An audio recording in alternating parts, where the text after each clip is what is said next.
Corona ಪ್ರಕರಣಗಳ ಸಂಖ್ಯೆ ಏರಿಕೆ ಆಗ್ತಾ ಇದೆ ಅಂತ ಹೇಳಿ ಸಿಎಂ ಎಚ್ಚರಿಕೆಯನ್ನು ಕೊಟ್ಟಿರುವ ಬೆನ್ನಲ್ಲೇ ರಾಮನಗರದ ಜಿಲ್ಲಾಸ್ಪತ್ರೆಯಲ್ಲಿ ಅವಾಂತರವೊಂದು ಬೆಳಕಿಗೆ ಬಂದಿದೆ.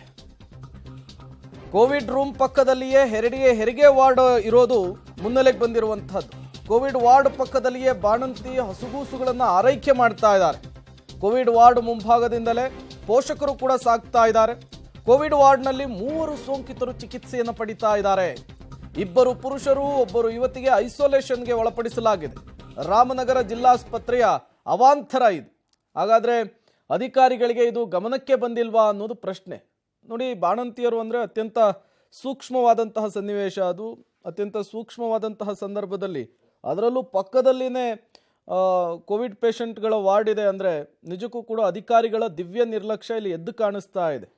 ಯಾಕಾಗಿ ಹೀಗೆ ಜನಸಾಮಾನ್ಯರ ಜೊತೆಗೆ, ಅವರ ಜೀವದ ಜೊತೆಗೆ ಚಲ್ಲಾಟವನ್ನು ಆಡ್ತಾ ಇದ್ದಾರೆ ಅಧಿಕಾರಿಗಳು ಅಂಥೇಳಿ ಈಗ ಸ್ಥಳೀಯರು ಕೂಡ ಆಕ್ರೋಶವನ್ನು ಹೊರಹಾಕ್ತಾ ಇದ್ದಾರೆ.